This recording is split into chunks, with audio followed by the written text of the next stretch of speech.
बहुत बड़ी खबर निकल कर आ रही है और यकीन मानिए ये खबर सुनकर अमेरिका से ज़्यादा खुशी भारत को होगी। आपको अजीब लग सकता है, लेकिन सच्चाई यही है कि वेनेजुएला में हुए तख्ता पलट से भारत की डबल लॉटरी लगी है। जी हाँ, डबल लॉटरी। अगर आपको लग रहा है कि अरे ये कैसे हो सकता है, तो वीडियो को पूरा देखिए, क्योंकि मैं आपको सबूत और आसान उदाहरणों के साथ समझाने वाला हूँ। अमेरिका ने तख्ता पलट करवाया ही क्यों? सबसे पहले समझिए कि अमेरिका को वेनेजुएला से इतनी परेशानी थी ही क्यों। कारण सिर्फ एक है, कच्चा तेल। दुनिया में सबसे ज्यादा कच्चे तेल का भंडार ना सऊदी अरब के पास है, ना रूस के पास, ना खुद अमेरिका के पास। सबसे ज्यादा तेल है वेनेजुएला के पास, और यही वजह है कि ट्रंप खुलेआम कह चुके हैं वेनेजुएला का तेल हमारा है। अब सवाल यह है कि अमेरिका उस तेल का करेगा क्या? कच्चा तेल इक्वल्स टू सीधा इस्तेमाल? नहीं। देखिए, कच्चा तेल कोई पेट्रोल नहीं होता जो सीधा गाड़ी में डाल दिया। कच्चा तेल पहले रिफाइन होता है। रिफाइन होने के बाद ही उससे petrol, diesel, jet fuel, LPG, kerosene निकलता है, और यहीं से शुरू होता है भारत का असली गेम। हर तेल हर रिफाइनरी में नहीं चलता। ये बात बहुत कम लोग जानते हैं। जिस रिफाइनरी में आप सऊदी अरब का तेल रिफाइन कर सकते हैं, उसी में ईरान या वेनेजुएला का तेल नहीं कर सकते। क्यों? क्योंकि हर देश के कच्चे तेल में सल्फर अलग, मोटाई अलग, केमिकल कॉम्पोजिशन अलग होता है। और वेनेजुएला का तेल तो दुनिया का सबसे अल्ट्रा हैवी क्रूड है, इतना गाढ़ा कि उसे रिफाइन करने के लिए स्पेशल और महंगी रिफाइनरी चाहिए, और यहीं से भारत की एंट्री होती है। अब ध्यान से सुनिए, वेनेजुएला पर सालों से अमेरिका के सैंक्शन लगे थे, इसलिए दुनिया ने तेल खरीदना बंद कर दिया। किसी ने नई रिफाइनरी बनाई ही नहीं, लेकिन भारत ने बनाई।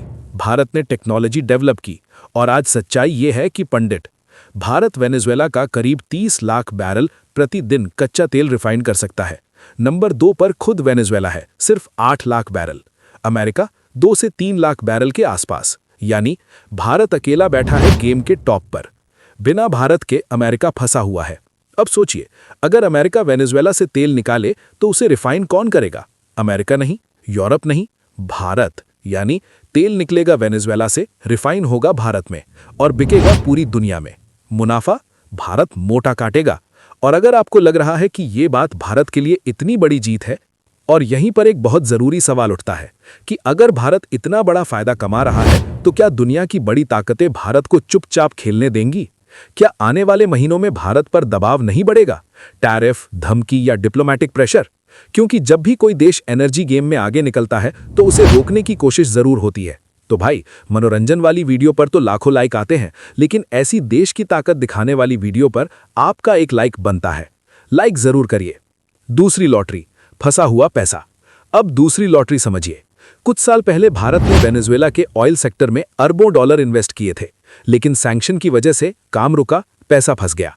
मदुरो सरकार ने कहा कि हम पैसे नहीं लौटा सकते, लेकिन अब नई सरकार आएगी, सैंक्शन हटेंगे, भारत का फंसा पैसा वापस मिलेगा। यानी पुराना पैसा भी मिलेगा, नया मुनाफा भी बनेगा। अमेरिका खुद रिफाइनरी क्यों नहीं बनाता?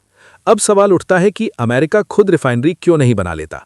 जवाब सीधा है, ये मोबाइल ऐप नहीं है, ये 1 साल का प्रोजेक्ट नहीं है। जामनगर जैसी रिफाइनरी बनाने में 8 से 10 साल, अरबों डॉलर, दशकों की प्लानिंग लगती है, और तब भी वो भारत के बराबर ही आएगा, आगे नहीं निकल पाएगा। आगे क्या होगा? अब टाइमलाइन समझ लीजिए।